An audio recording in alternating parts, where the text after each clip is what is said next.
isa sa, paborito ko ang My Beloved Girl. I love it. Kasi una-una, mahal ko si Kim. Una yan eh.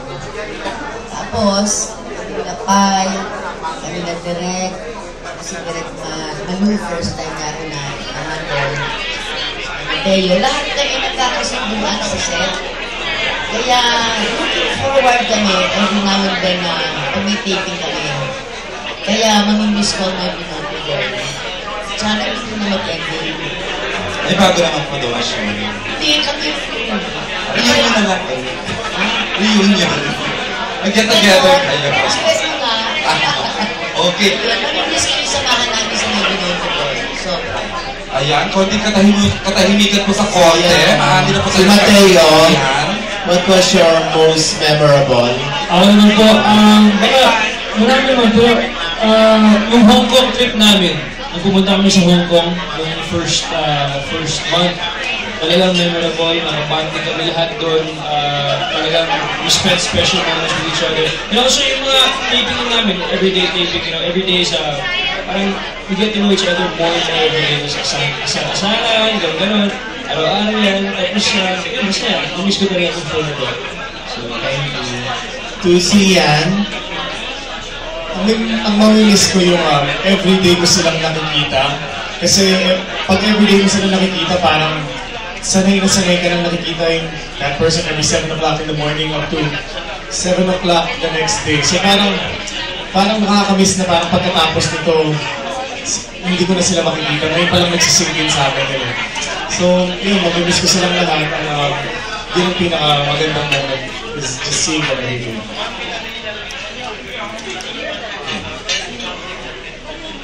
Ako, ang most memorable, actually lahat. Itong My Beloved Girl, this is a project that I have to be proud of. That I am proud of na nagampanan ko, maging Jade, maging Yuan, magkaroon ng yung mga love angles sa iba't ibang leading man. First time ko gawin yun sa teleserye. Ngayon, 3, tapos meron fan club, Kingsies na buo dito. And yun, ang dami-daming nangyari sa serye na to. Kaya ito yung project na hindi ko makakalimutan. And sobrang proud ako na nagawa ko siya. Miss Pai? Ako, ganun din, memorable. Memorable sa akin ang Beloved Girl kasi iba yung simula namin. There were fresh new faces that came in. There was Lorene Oy, there was Papa Chen, Richard Yap. So, umpisa pa lang, refreshing na kasi merong bago sa industriya. Tapos, it's my first time to work with Zian Lim. Ayun yung long period, tapos yung kay Mateo.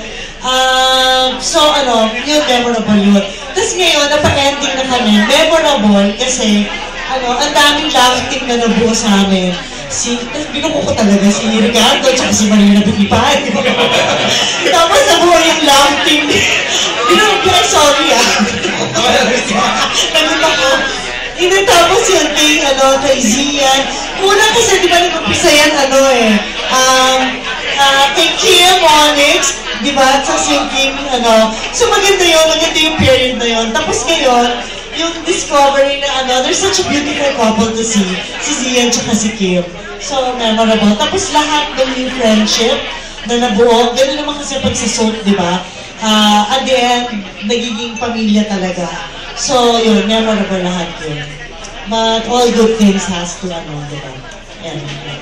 Thank you, Miss Pai. At si Papa Chen, memorable sobra. Siyempre, ayaw ko na sabihin, masyado na siyang napupuli Pero hindi ako talaga nakapagpigil. Papa Chen, naman!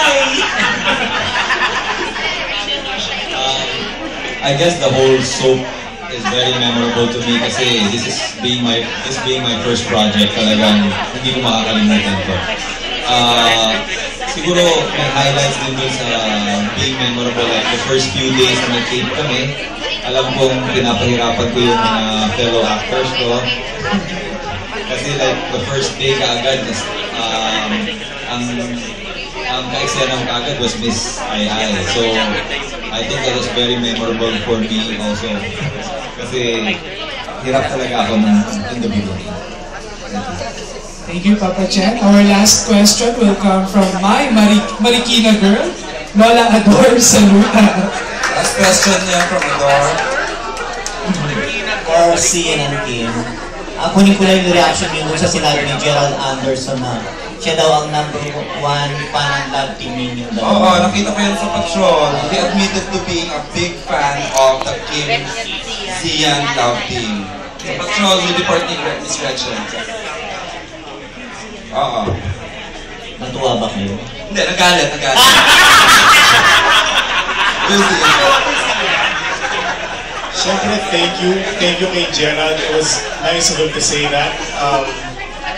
Hinahangaan ko rin naman siya bilang isang aktor. At he's also a good friend of mine. Palagi kami nagbabasketball together. And yun, super thank you lang na napapanood niya yun. At nagugustuhan na yun. So, Ako naman, syempre si Gerald, lagi naman siyang nandyan. And kaming dalawa nagsusuportahan naman kami sa individual projects namin. Text kami, congratulations, ganyan.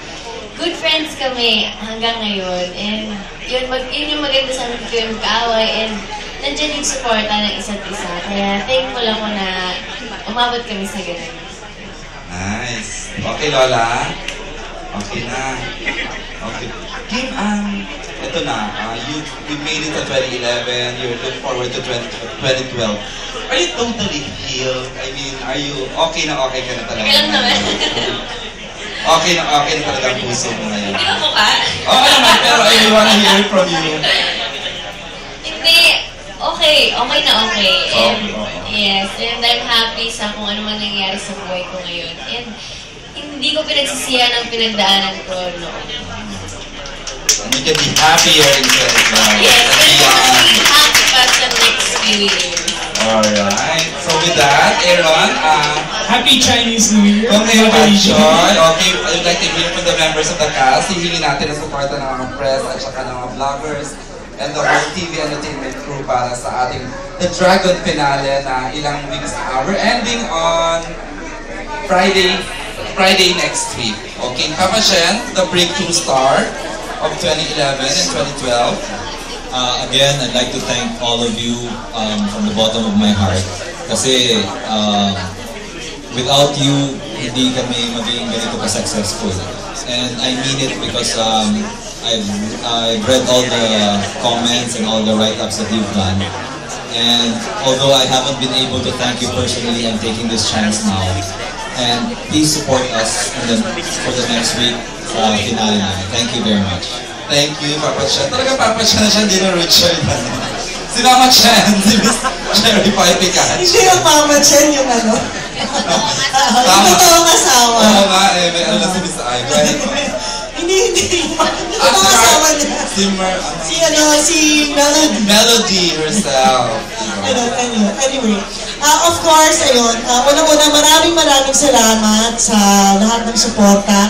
Totoo, hindi na kami nagkaroon ng pagkakataon para pasalamatan kayo isa-isa for all the good write-ups that you've done for My Beyond the Girl and for each one of us. So, salamat po talaga.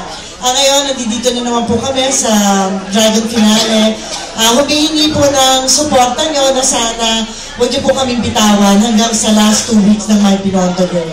And Happy New Year. May it be an abundant year, 2012 for all of us. God bless po. Thank you. Napaka-good vibes ni Miss Cherry Pie, no? Ang sarap pakinggan. Thank you, Miss Pie. And of course, Miss Gina pa rin, yun. Tita Gina. Yun, nakakalungkot kasi tapos na pala tayo. Talagang tapos na tayo. Yes. Miss D, tapos na daw talaga. Oh, Kim. Oo nga, kayo mo. Nag-separation anxiety na sila. Pero dahil sa tulong ninyo, sa tulong ng mga fans, nung una, bago pala kami nag-umpisa ng pilot namin ng Baby No Declare, siyempre nangangapa-ngapa kami. Pero wala, after 2 weeks, naging okay na kami. Kaya nakakahinayang naman. Anyway, salamat sa inyo lahat, sa mga fans, sa inyo, at sana magkita-kita tayo ulit. Kuya, Pachen, For sure. Direct Francis, passion. Nagpapasalamat ako sa mga artista, to Direk Malu, Sevilla, and to our staff para na naging bahagi ako ng show na to, to the General Unit. Tsaka, mamimiss ko lang sila kasi first prime time. Kasi may bagong show ka na rin naman, so... Maraming salamat sa kanilang lahat. And I hope na magkakabaho kami. Thank you, Direk. And of course, ang bida rin sa My Cactus Heart, ayan si Mateo. Hey, maraming salamat po for coming out this afternoon. At maraming salamat sa suporta for 5 months na My Melondo Girl. Maraming salamat. And of course, I want to also thank the staff. Sila lahat. Maraming sa kanila lahat. Direk, kaya Melondo Girl po, kami, kayo lahat po. Maraming salamat po. Ito po ay isang malaking blessing para sa akin, para sa aming lahat. So, maraming salamat po sa inyo lahat. Thank you po. Thank you, Mateo. Zian! Maraming salamat po sa inyong lahat na talagang sinuportahan niyo po kami from the write-ups pa lang. Palaging positive feedbacks galing sa inyo. Maraming salamat din po sa unit ni Sir Deo for trusting me sa role ko sa My Melondo Girl. Sobrang it changed me as a person. Sobrang thank you. At ayun, maraming salamat po sa inyo. Thank you, Zian. Welcome to the BD, of course. At ang nag-iisang primetime, #1 primetime princess is Kim Chu. Ayan, una sa lahat, maraming salamat po sa suporta ninyo para sa My Melondo Girl. Simula't simula hanggang natapos kami, nararamdaman ko po yung magagandang sinulat nyo para sa show na to and para sa mga artista na kasali sa show na to. Kaya maraming salamat sa inyo and sana suportahan niyo pa rin kami and hanggang sa pagtatapos namin. And yun, sa cast, maraming salamat sa pinagsamahan natin. Naging isang buong pamilya kami nang dahil sa show na to. Walang plastikan, wala lahat. So nakakatuwa and ang sarap-sarap ng feeling na karoon ng katrabaho na ganito. And sana huwag po kayong bibitaw sa last 1 week ng My Melondo Girl. Maraming mangyayari. May mga mawawala, may madadagdagan.